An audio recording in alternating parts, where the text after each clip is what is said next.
Hello, আজকে কিন্তু চলে এসেছি একটা লাল রঙের পাঞ্জাবি নিয়ে। তোমরা দেখতেই পাচ্ছ এটা একটা সাইড বোতামের সুতির একটা পাঞ্জাবি।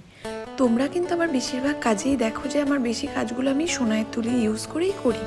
তবে আজকের কাজটা কিন্তু আমি এখানে একটা অন্য তুলি ব্যবহার করছি, সেটা কিন্তু ইন্দ্রনীলের তুলি। যাদের কিন্তু সোনার তুলি পেতে সমস্যা হয় তারা কিন্তু এই ইন্দ্রনীলের তুলিগুলো ব্যবহার করতে পারো। আমি কিন্তু নিজে বহু বছর ধরে ব্যবহার করছি। আমার ভীষণ পছন্দের একটা তুলি কিন্তু এই ইন্দ্রনীলের তুলি। এই তুলিটা তোমরা কোথায় পাবে আমি আজ তোমাদের সেটাও জানিয়ে দিচ্ছি।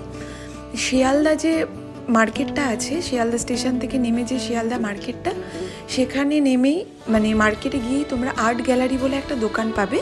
সেই দোকানে গেলেই তোমরা কিন্তু ইন্দ্রনীলের এই 000 তুলিগুলো পেয়ে যাবে।